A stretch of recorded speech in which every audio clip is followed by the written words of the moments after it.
سیاحتی مقام سونمرگ کے گگنگیر ہنگ موڑ علاقے کے قریب نالے سندھ میں پیر کے روز ایک سیاح کے گرکاب ہونے سے موت واقع ہو گئی۔ ذرائع کے مطابق سیاح جس کی شناخت 50 سالہ محمد انور ولد میر صدیق ساکن دہلی کے طور پر ہوئی ہے، اپنے ساتھیوں کے ساتھ وادی کشمیر آئے تھے۔ عین شاہدین نے کہا مذکورہ شخص ظہر کی نماز ادا کرنے کے لیے وضو کرنے کی خاطر نالے سندھ پر گئے، جہاں اچانک وہ پھسل کر نالے سندھ میں جا گرے۔ اطلاع ملنے کے فوراً بعد پولیس اور مقامی لوگوں نے بڑے پیمانے پر اس کی آپریشن شروع کیا اور ان کی لاش کو کافی کوششوں کے بعد قریب ہی دریا سے نکال لیا گیا۔ اطلاع کے مطابق لاش کو قانونی لوازمات پورے کرنے کے لیے SDH کنگن لیا گیا، جہاں سے بعد میں انہیں ایک ایمبولینس کے ذریعے سری نگر لیا گیا اور کل انہیں دلی روانہ کیا جائے گا۔ پولیس نے اس حوالے سے ایک FIR درج کر کے مزید تفتیش شروع کر دی ہے۔ ادھر ان کے ساتھیوں اور مقامی لوگوں نے الزام عائد کیا ہے کہ یہاں سونمرگ میں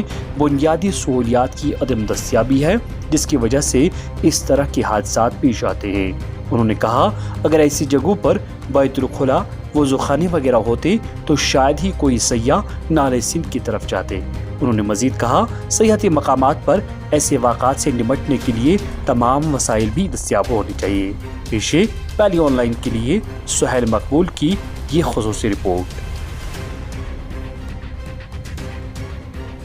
میں ڈاکٹر شیخ نگینوی اور یہ ایڈوکیٹ محمد انور صاحب، ہم دونوں لوگ دلی سے آئے تھے اور یہاں پہلگام میں ہمالین ویلفیئر آرگنائزیشن کی طرف سے ایک نیشنل کانفرنس تھا اور ایوارڈ سیریمنی تھا کل 15 مئی کو، تو وہاں ہم شامل ہونے کے لیے آئے تھے اور وہاں کل سارے دن ہم وہاں رہے اور آج جو ہے سونمرگ میں جا رہے تھے اور اس کے بعد قریب 3 بجے ظہر کا ٹائم ہو رہا تھا، تو ظہر کی نماز پڑھنے کے لیے انور صاحب وضو کر رہے تھے، تو وضو کر کے ہاتھ دھو لیے تھے اور جیسے کلی میں پانی کرے تو فوراً ہی جو ہے وہ تھوڑے سے ڈس بیلنس ہوئے اور ڈس بیلنس ہونے کے ساتھ وہ پانی کے ساتھ ساتھ آگے بڑھتے رہے۔ کئی بار انہوں نے بچنے اور آگے جا کے پھر وہ ان کا ہم نے لکڑی دی ان کو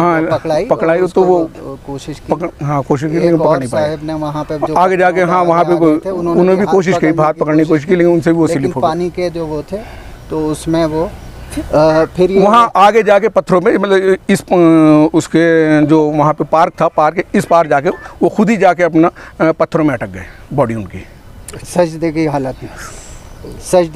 میں کیا۔ اور پھر وہاں پہ جو پولیس والے اور یہ CRP والے فوجی وہاں تعینات تھے ان لوگوں کو انفارم کیا، بھاگ دوڑ کی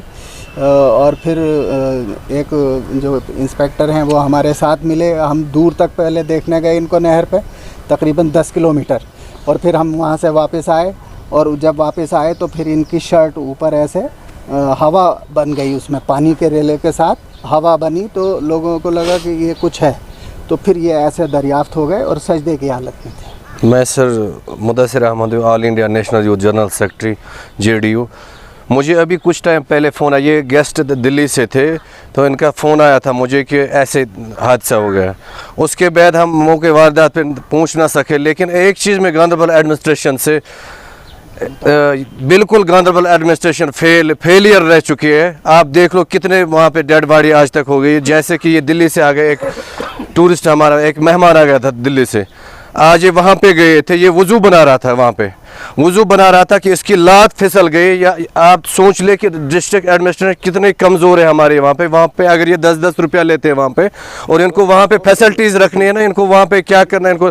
واش روم الگ طریقے سے بنانا ہے، باتھ روم الگ طریقے سے بنانا ہے، وہ فیسلٹیز وہاں پہ ہے ہی نہیں۔ اور اس کے بعد کیا ہو گیا وہاں پہ انہوں نے یہ بیچارے چلا کے ان کے CRP والے کچھ تھے اور JNK کے پولیس کچھ تھے، تب تک اس نے سانس بھی دم بھی اس کے تب تک گٹ گئے تھے جب تک وہاں پہ ٹیم آ گیا تھا۔ میں ڈسٹرکٹ ایڈمنسٹریشن گاندربل سے گزارش کرنا چاہتا ہوں، اب اتنے ٹورسٹ کا سیزن لگنے والا ہے یہاں پہ اور یاترا بھی ہونے والی ہے، یہاں پہ لوکل بھی جاتے ہیں ان سپاٹوں پہ، یا تو اس پارک میں بالکل بین کیا جائے، یہاں پہ وہاں پہ سارے مطلب جتنے بھی فیسلٹیز وہاں پہ فیسلٹیز رکھ دیا جائے، رسیاں لٹکائی جائیں۔ سر میں وہی بات آپ سے کہہ رہا ہوں کہ وہاں پہ نہ واش روم کی فیسلٹیز نہ باتھ روم کی فیسلٹیز ہے۔ آپ دیکھ لیجئے کہ اگر